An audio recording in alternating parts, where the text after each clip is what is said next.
Heller. Hi, I'm back. I know you're getting a ton of me today. This is the second live for today. Welcome back. We are covering the Mark Sanchez case. If you're not familiar with who he is, he plays football. I can't give you too many details about it because I'm not like a big football girl. Like I like to watch it, but that's all I can tell you. He did play for let me just say hi to everyone before I start giving you guys details. I know, another live.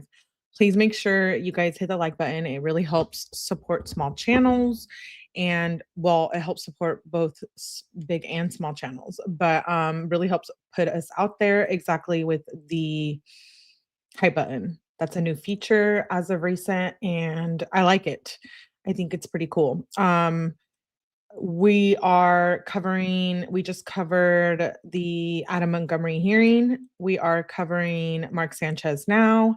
And if you're into Courtney Clenny, Ellen Greenberg, and Mackenzie Shirilla, definitely make sure you turn on your notifications and subscribe. We will be covering them later throughout the day. I have a lot of cases that I want to cover. So I'm like, you know what? I can't get through them all because there's so much of them that I just need to start busting them out. You know what I mean? So thank you for being here. I'm Melly. I am your host. This is my channel. Shout out to all the members. It's a really great way to support the channel, and it is greatly appreciated. I saw Tara. Hello, Asin. I saw Tara and Drakey became, is it Drakey or Jockey? I don't want to be rude. Became members a little bit ago. Dana says, I'm not familiar with this case. Okay, question mark, question mark. Mark Sanchez. Yeah, I've actually been keeping up with it. It's not going to be a very long live. There's not like too much information on it. I just thought it was rather interesting and I have the affidavit or arrest warrant. Can't remember which one I have. Let me look. I got so many. Oh, it's the affidavit. Yeah. Um, love the daytime lives. I know I do too. I really do. Okay, well, you're not familiar. Let's get started. Hello. Thank you for being here. Okay. So Mark Sanchez has played for the New York Jets, the Philadelphia Eagles, the Dallas Cowboys, Denver Broncos, and the Chicago Bears. He was drafted by the Jets in 2009 and played for them until 2013, after which he played for other teams before retiring. And the reason why I was going to cover this case, if you're not familiar with it, is because he was allegedly out drunk one night. Um, we're going to go through the affidavit because it gives all the details. And so we're going to go through there because I don't know a lot of them. I do have the footage that was recently released of him walking. Allegedly, he was drunk walking. He ran into a worker that was doing something at the back of a restaurant and they ended up getting in a brawl and they ended up fighting and Mark Sanchez ended up in the hospital and so did he, stabbed, cut, and now it's turning into this whole thing, lawsuit, and he's going to be charged, Mark Sanchez. So we're going to read through the affidavit. We're going to watch the TMZ footage that was recently released. I'm going to read an article about his ex-wife as well. I am not like a Mark Sanchez fan. I'm just reporting the news that I thought was rather interesting. And like I said, I have the actual affidavit. So I figured why not? Let's just, but I have seen it all around the YouTubes. So if you're familiar, definitely feel free to participate in the chat and give details. The press conference is like 15 minutes long, if anything, maybe 12. So I do also want to play that, but I figured let's start with the actual document and just get right into it. Okay, let's see. So it says affidavit for probable cause on December. Okay, let's get started on December. Detective Joshua Staten swears.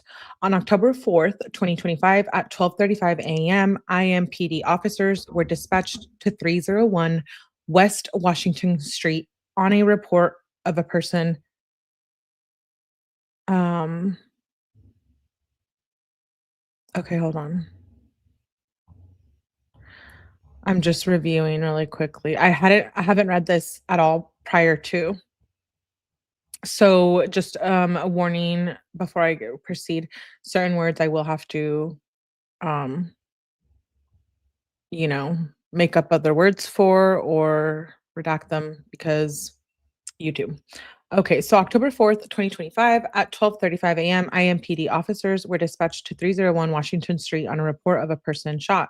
When officers arrived at Low Miller's Pub and Eatery, they came in contact with a male later identified as Mark Sanchez with several puncture wounds to his upper right torso area. A second person was located in the alley west of the location near 50 South Senate Street. The second person, later identified as PT, had a laceration to his left cheek.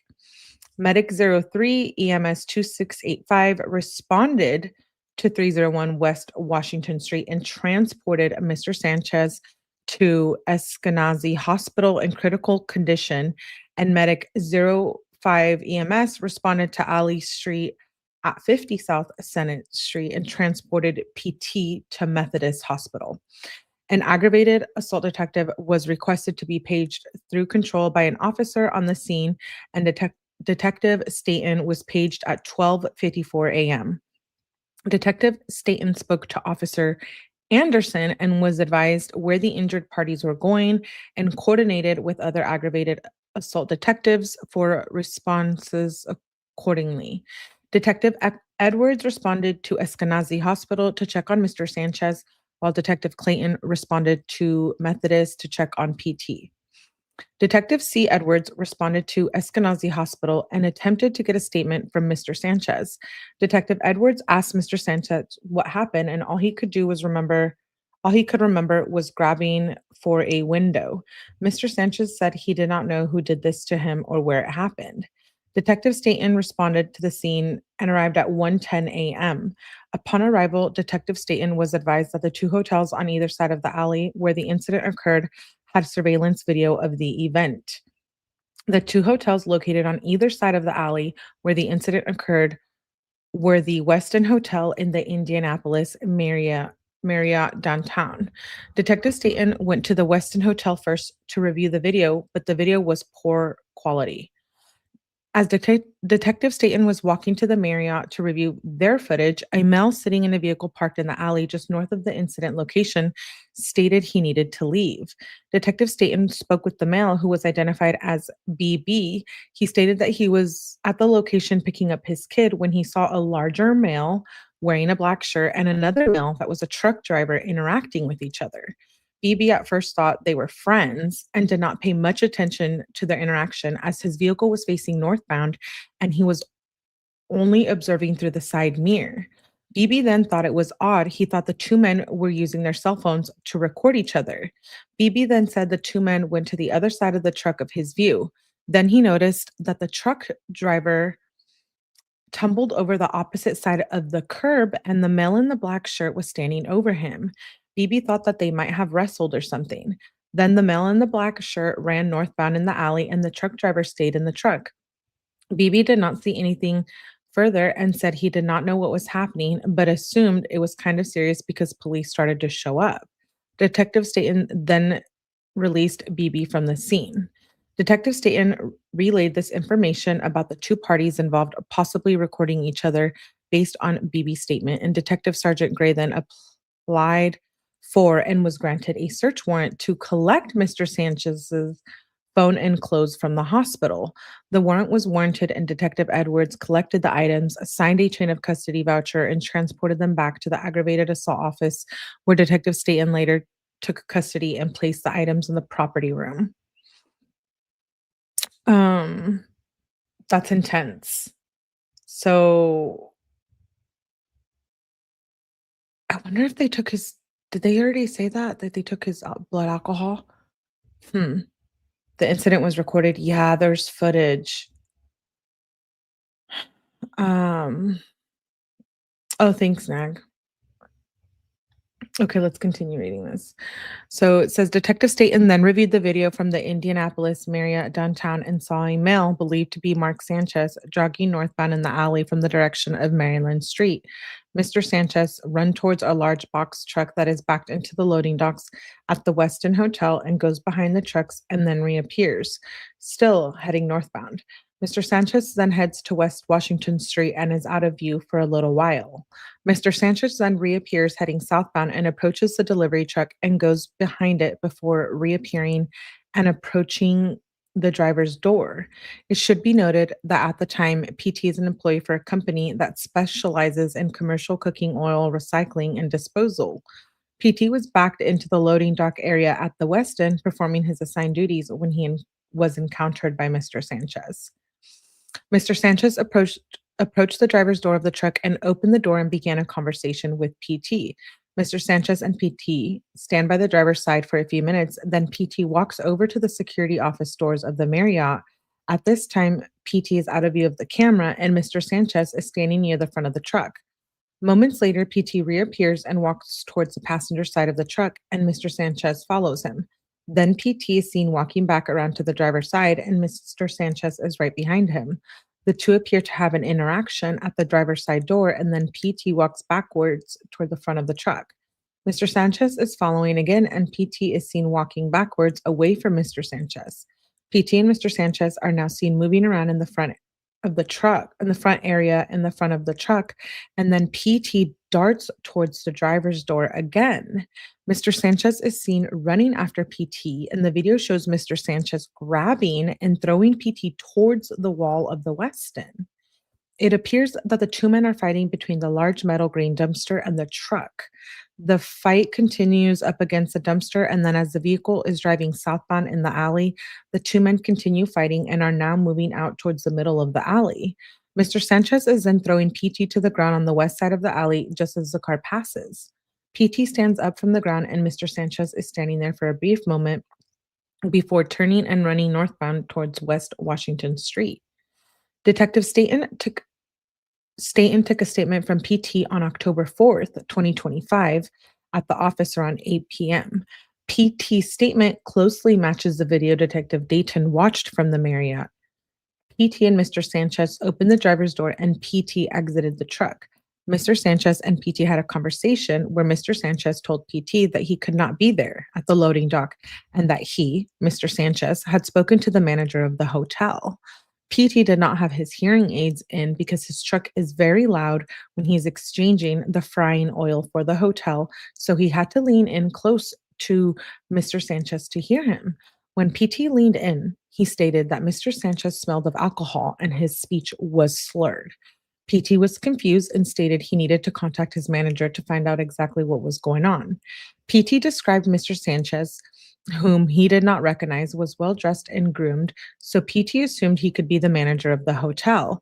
Mr. Sanchez then climbed up into the cab of the truck and leaned over the driver's seat and looked in towards the middle area between the seats. PT told Mr. Sanchez that he was not allowed to be inside of the truck, and Mr. Sanchez came down. Mr. Sanchez kept repeating that he had spoken to a manager and they did not want PT to do that, to replace the fryer oil. Mr. Sanchez then tried to get into the truck, and PT stated again that he could not let him in the truck. PT said that he knew at this time he had a problem. PT tried to get his cell phone from the truck, and Mr. Sanchez blocked him from trying to call his manager. PT then walked around the front of the truck, and Mr. Sanchez followed him but stood near the front of the truck. PT is seen walking westbound off camera to the opposite loading dock area of the Indianapolis Marriott downtown. PT stated that he knew the entry point was at the security office for the Marriott, so he was attempting to flag down one of the security officers to help him with Mr. Sanchez.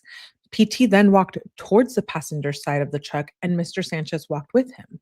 PT attempted to get into the passenger side of the truck, but was blocked by Mr. Sanchez. PT walked back around to the driver's side and again attempted to get his cell phone from inside of the cab of the truck. But Mr. Sanchez shoved PT back.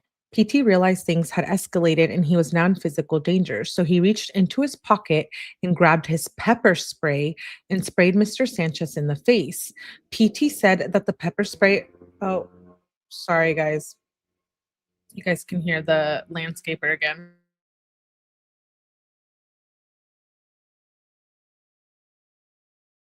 Let me wait till he's done so that you guys don't have to listen.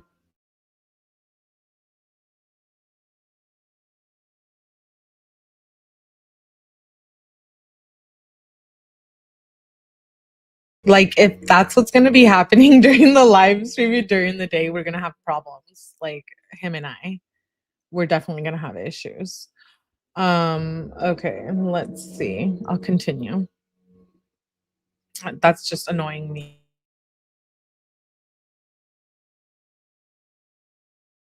So I feel like it's annoying you guys too. Hey Nikki, we're just listening to the landscapers. Don't mind us over here. Good to see you. I'm being sarcastic. Okay, let's continue. So, where did I leave off? Okay, so Mr. Sanchez shoved PT back. PT realized things had escalated and he was now in physical danger. So, he reached into his pocket and grabbed his pepper spray and sprayed Mr. Sanchez in the face. PT said that the pepper spray appeared to have an effect on Mr. Sanchez for a moment, but Mr. Sanchez wiped his face and again advanced towards PT. PT thought, quote unquote, this guy is trying to KILL me. What?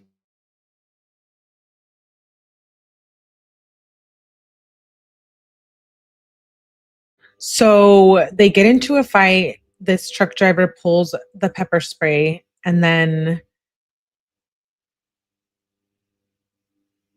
he pulls a knife. Hmm. I mean, does everyone carry a knife around with them? I'm just curious. This makes me think of the case where they were at the track meet. Oh geez, I did a live on it. I can't remember the names right now. Um Pulled out a knife? That's intense. Okay, let's continue.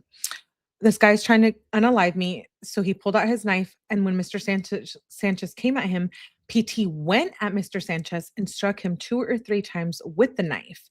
PT said he found himself flying back into the dumpster and falling onto the pallets on the ground. While he was on the ground, PT was not aware of Mr. Sanchez was physically doing to him, whether he was punching him or otherwise striking him. While PT was on the ground, he could only see the feet of Mr. Sanchez coming at him, making PT realize that he was in a life or death situation. Somehow, PT made it to his feet, and then when Mr. Sanchez came at PT, he stabbed Mr. Sanchez the last time. The next thing PT knew was Mr. Sanchez looked at him with a look of shock. He slowly turned around and Mr. Sanchez took off northbound in the alley. Wow. Officer Myers, an evidence technician, processed the scene, taking photos and collecting evidence. Okay, search warrant was placed. Mark Sanchez was placed under arrest for battery, unlawful entry to a motor vehicle, and public intoxication. Wow. Um, Geez, that's intense. Okay, so I've been kind of reading like some stuff on this, and a lot of people are like, oh, well, nothing's going to happen to him. He's a football player, like he has money. He's going to get like a slap on the wrist. And then Mark ended up being stabbed. So, if anything, I think maybe the truck driver would file a civil lawsuit. But I mean, he's looking at time in jail, I believe, if he gets convicted. So before we play the press conference, there's an article that I found on WJAR, and it's an article of Mark Sanchez's ex-wife, and she basically says that she's not surprised about his behavior, which is crazy. Um, because clearly she's implying something. So I was figured we could read that article before we watch the press conference.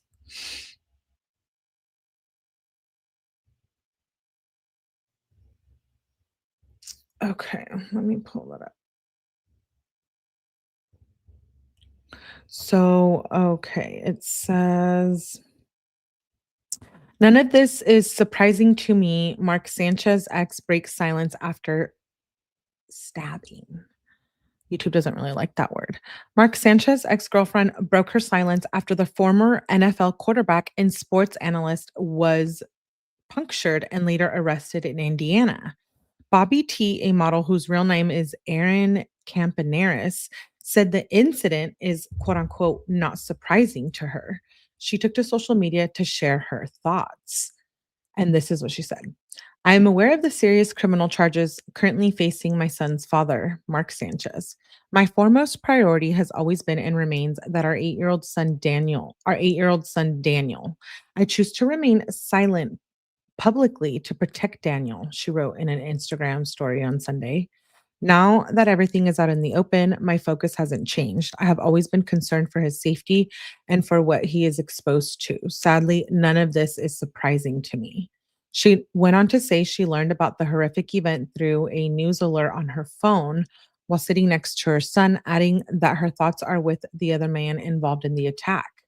Sanchez was released from custody Sunday, which was little more than a week after the Indianapolis Metropolitan Police Department said he was punctured during a fight with a truck driver outside an Indiana motel.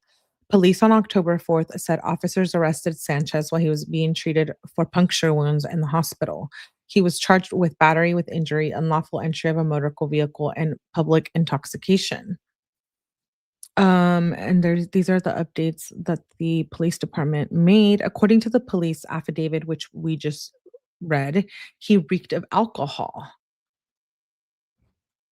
In the lawsuit that In a lawsuit that was later filed, Toll said Sanchez entered the truck without permission, then physically blocked and shoved Toll, who then doused Sanchez with pepper spray.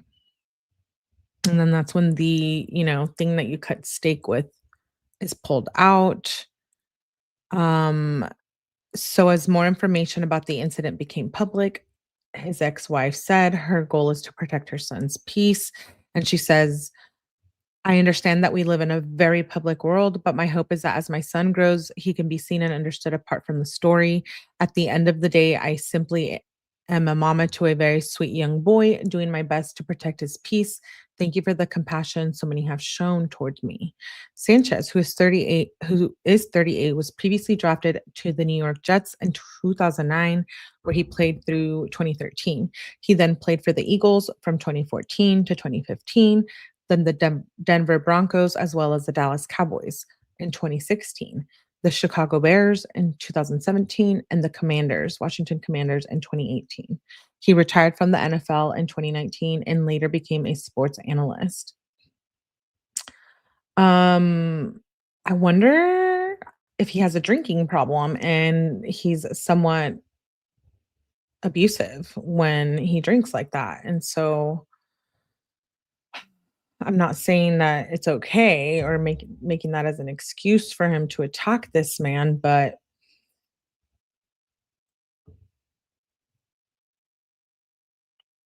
yeah. Um,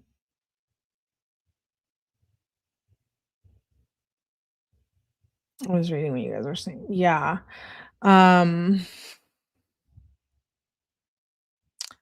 I need to see how much he's looking at, like time-wise. Hopefully they say it in one of the videos in the press conference. Before we do watch that though, there's another article by US Weekly that I came across, and it says judge in the Mark Sanchez case abruptly recuses herself. Court date canceled. So I thought also that was interesting because many people think he has money, he's a football player, he's well known, he's gonna get a slap on the wrist, but I don't know. We'll see what happens. As of now, I guess the court date's canceled. He for being so talented, geez. That sucks. Okay, it says the judge in the criminal case against former NFL quarterback Mark Sanchez has abruptly recused herself, throwing the future of the trial into uncertainty. Jennifer Prince Harrison signed an order recusing herself from the case on Tuesday, October 14th, and according to the documents viewed by US Weekly. The order of transfer requested that the Marion County Clerk's Office randomly assign Sanchez's case to another major felony court in the county. No reason or explanation for the requested transfer was given. Sanchez's next court date, scheduled for November, has been canceled. A date has yet to be announced. Harrison was assigned to the case after prosecutors added a felony 5 charge to the list of other alleged offenses against Sanchez on October 6th. The felony charge carries a penalty of 1 to 5 years in prison. Oh. Sanchez was originally charged with 3 misdemeanors: battery resulting in injury, public intoxication, and unlawful entry of a motor vehicle in connection to the incident when Sanchez allegedly assaulted a 69-year-old delivery driver named Perry Tole outside a downtown Indianapolis bar. The former New York Jets star has pleaded not guilty to all charges. In October 2023, Harrison drew the former Indiana State Police Joe Carter after she released a man named accused of killing 3 people. Okay. So we're talking about the dispute between Sanchez and Toll allegedly went down at approximately 12:30 a.m. when Sanchez is alleged to have approached him in his delivery truck parked in the alley. Sanchez assaulted him. Indianapolis Metropolitan. This is not good. When they arrived, they found Sanchez had multiple stab wounds to his upper torso. Both men were transported to the hospital. We did read that in the affidavit. He did make a statement. It was like really short where he says, "Right now I'm just focused on my recovery. I just want to thank the first responders. She saved my life. I'm so grateful for that," etc. So we'll probably watch that on the TMZ clip. Okay, let's see. Let's watch the there's footage from outside of the bar where he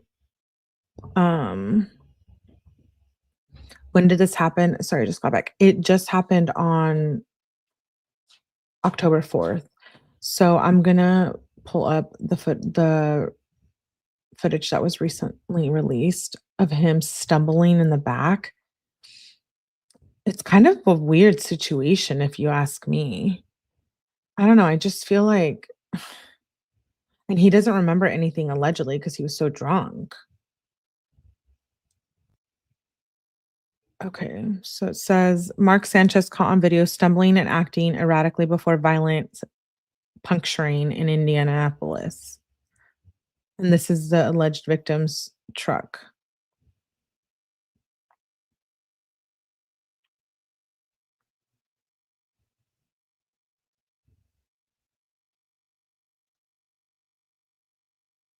Hmm.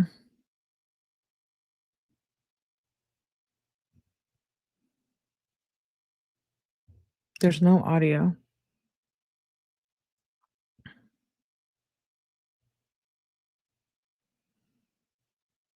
Oh, wow, there's Mark Sanchez. What the heck? Casually walks towards street.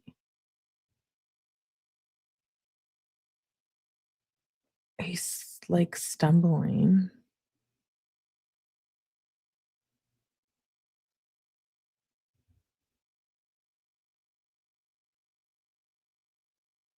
Okay.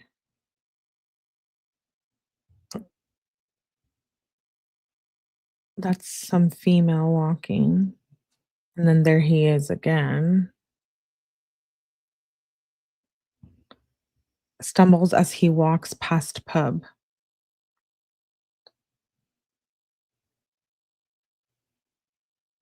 That's wild, he's just walking out like that.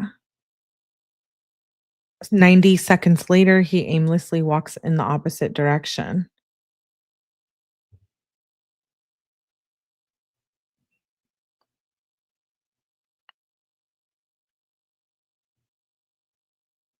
Okay.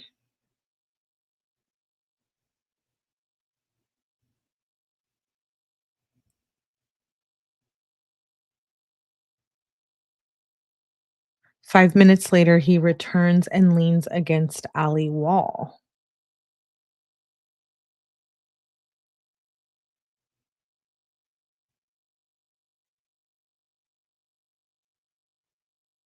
Stranger walks by and he has a conversation with Sanchez.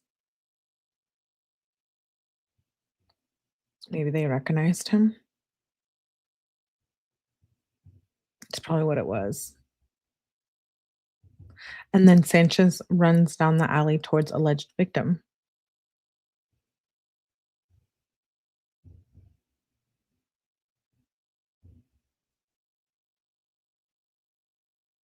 Okay, he's like hanging around.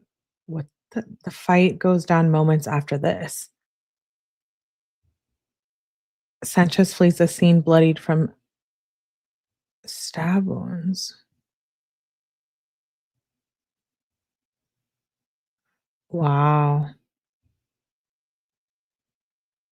Oh, wow. He has a stab wounds there, I guess.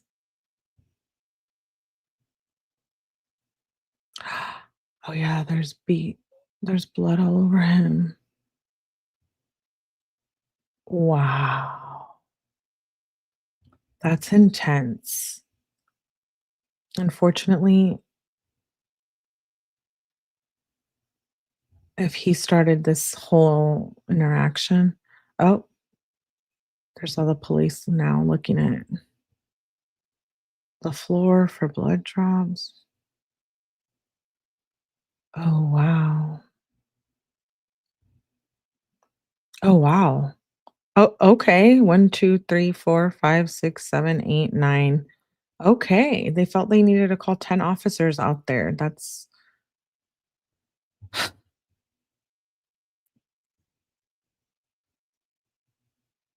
oh, wow.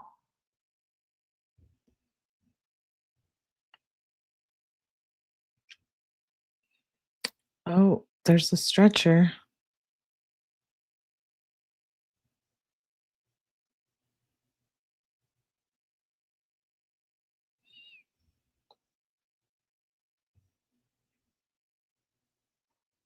Oh, is that the older man? Yeah. Okay, so they grab him first and put him on a stretcher. That's wild.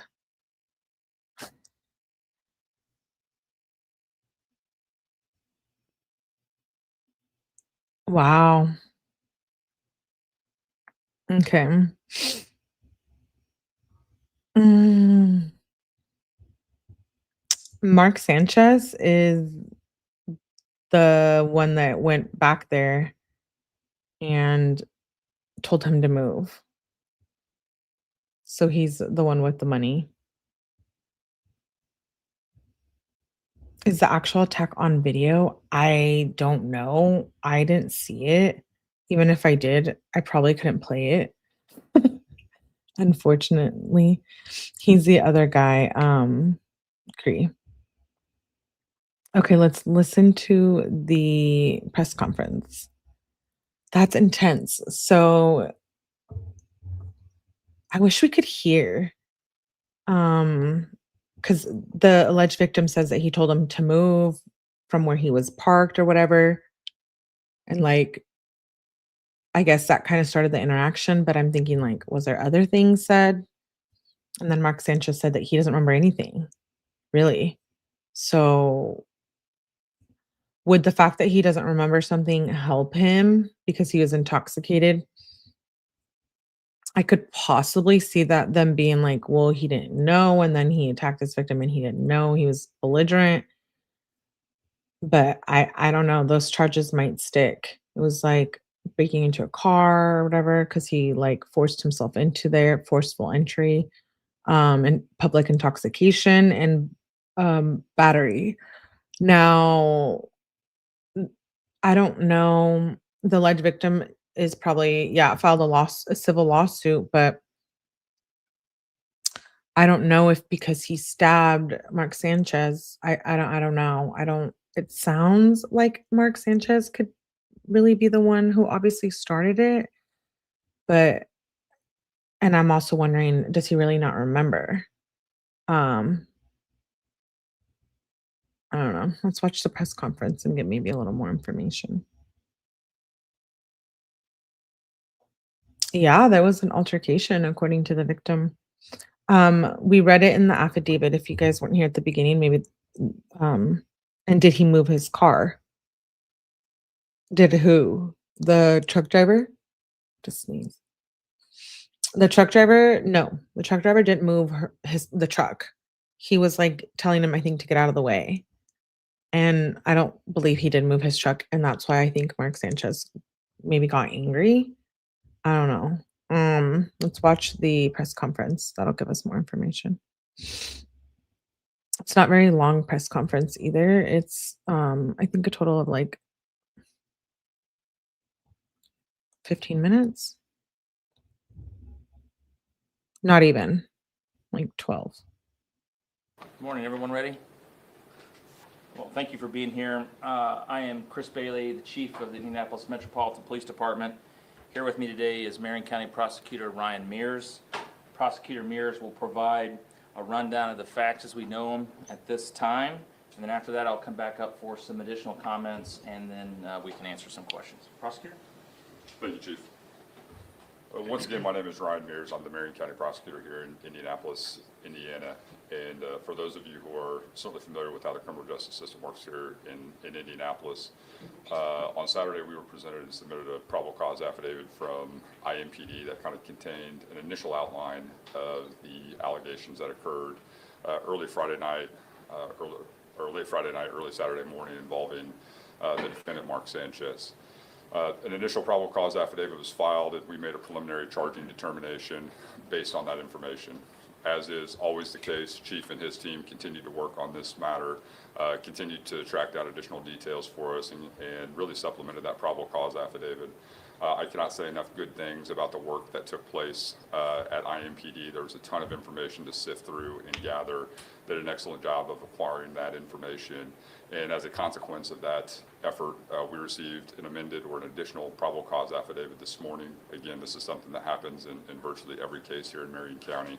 And with that additional information, we have added more serious charges against Mr. Sanchez. At this point in time, we have filed a felony charge, a level 5 felony of battery involving serious bodily injury, which contains a penalty of 1 to 6 years.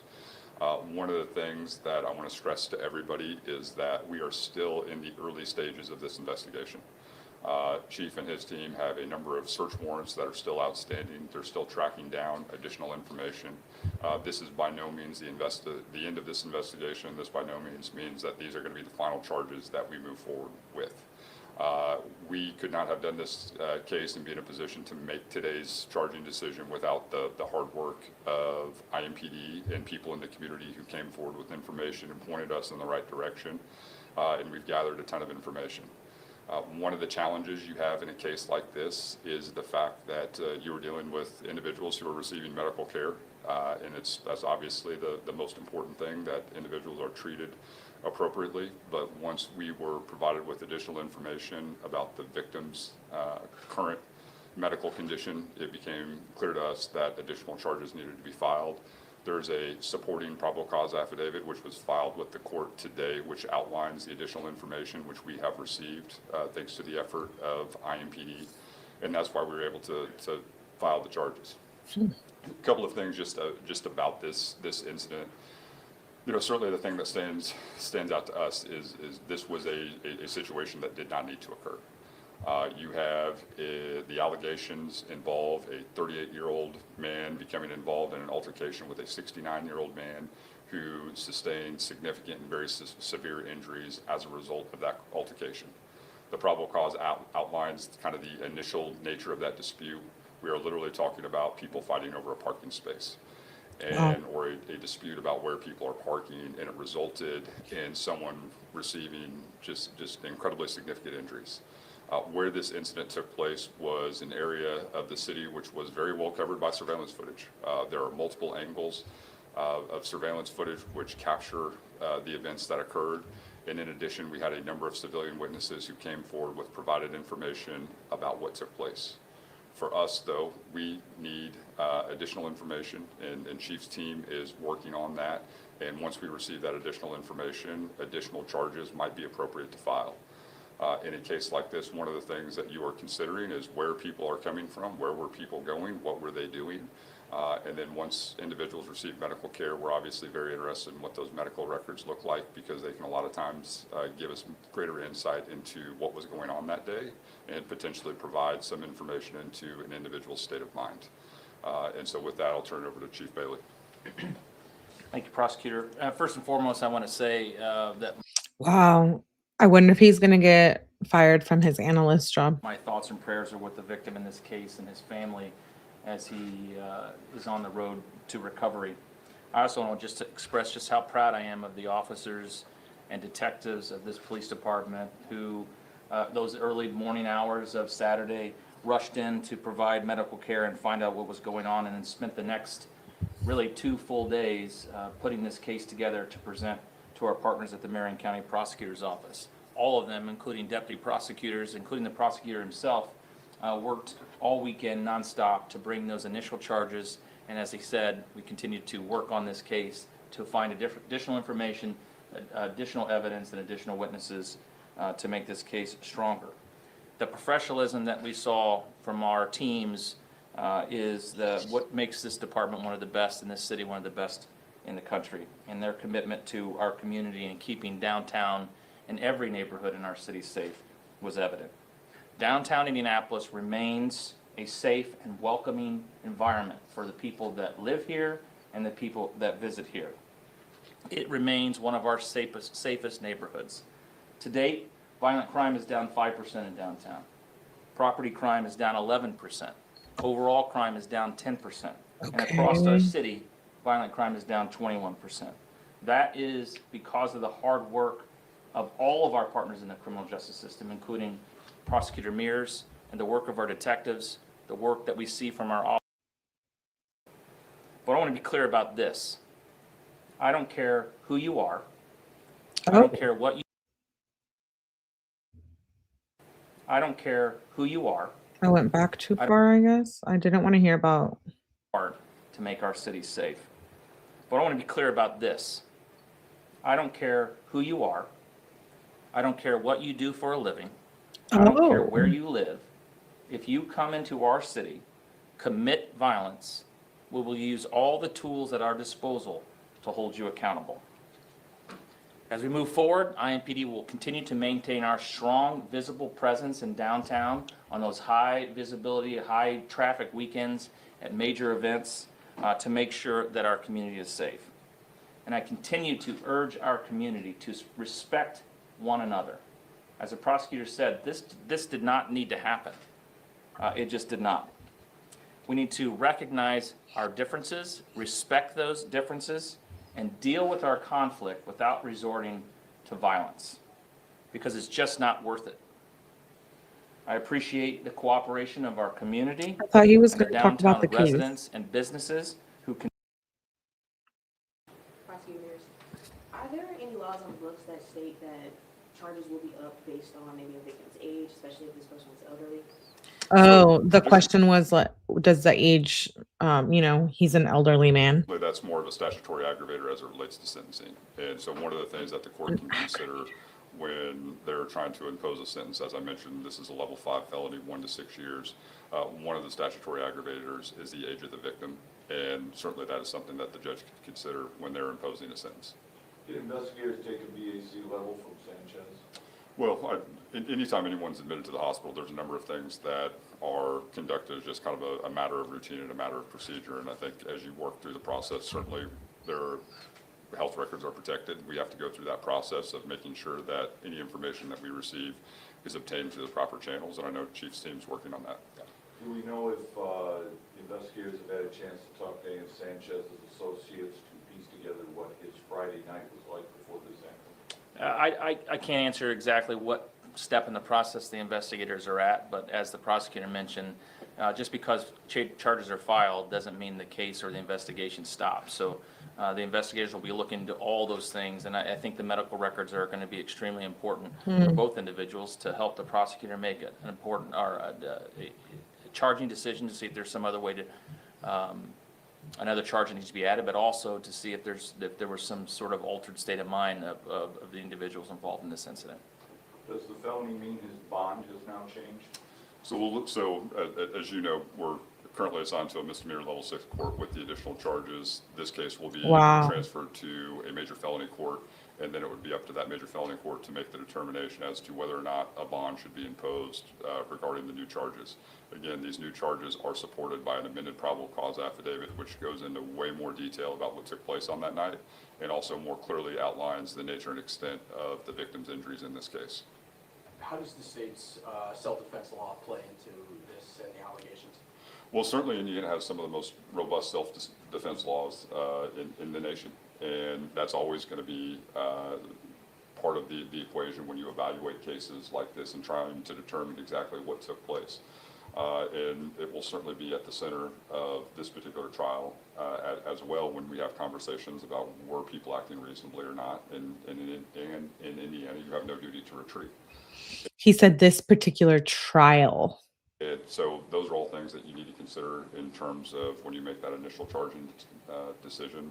Those facts have been evaluated, and certainly the self-defense law is going to be an issue that will be raised at trial. Last question.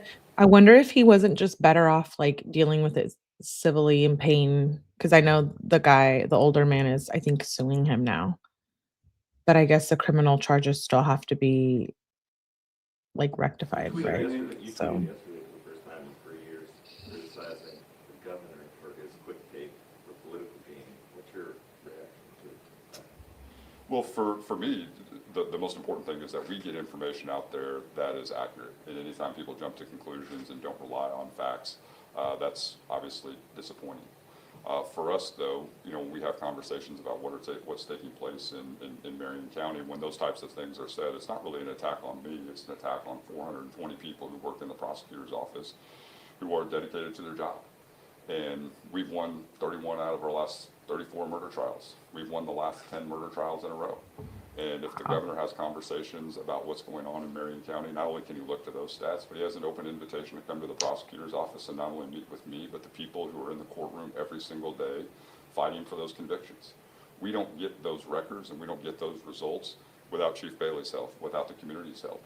And so if the governor thinks that he can add to that conversation, if he says, hey, there's additional things that can be done to help, we always want to have that conversation. Where I think my frustration. yeah, I agree. Civil liberties or civil First Liberty says criminal and civil law follow different rules. Even if Sanchez was only initially sued, the state would still have the right to prosecute regardless of a civil complaint against Sanchez. So he's going to end up having to do time or like house arrest. Sometimes comes from is everybody's quick to blame and point fingers. We need substantive responses that actually address the challenges that we're facing and give everybody the tools and resources that they need to be successful. I feel very comfortable with where we are in terms of our murder conviction rate, but we can't do that without Chief Bailey. We can't do that without the community. And if the governor thinks he can assist, he's got an open invitation to come. Thank you all. We appreciate your time. Thank you. For both Ryan and Chris, Wow. considering Indiana is a constitutional carry state, and as you pointed out, self-defense statute is very broad, how lucky are we that somebody's not dead of a gunshot wound? Well, go ahead. I mean, I mean, we've seen over the last several years the number of cases that have to be screened from the prosecutor's office and look through the lens of self-defense, I think, go up. And that's because a lot more people are armed and protecting, which is their right that they have. But when conflicts, which I've said repeatedly, continue to drive violence in our community, simple conflicts over things like parking spots, and the list goes on that we've seen over the last several years, these tragic cases that turn violent because someone has a weapon of any sort. But we're lucky that no one's dead right now as a result of this incident that involved a knife. But certainly more people have guns, and we have to be mindful of that as we start and deal with conflict in our community. Thank you. Thank you, Chief. Hmm. Tiffany says, "Oh, you're a local? I'm from Indy and this story caught my eye. Ryan Mears is a good attorney. Yeah, I don't always agree with the situations involving him. He's paying up and likely doing time. He said doesn't recall the events, and that would complicate a self-defense claim. Yeah, I think he's paying up. He's probably gonna do like they said anything 1 to 6 years. He's a good police officer. Oh, that's good to know. I like to know that kind of stuff. Interesting. We're definitely gonna stay caught up on this as well. Yeah, it looks like they are looking for more information. Hmm. Um, I believe let me see, the court date I thought was I might be getting it confused with another case, but maybe November 12th. Let me look on.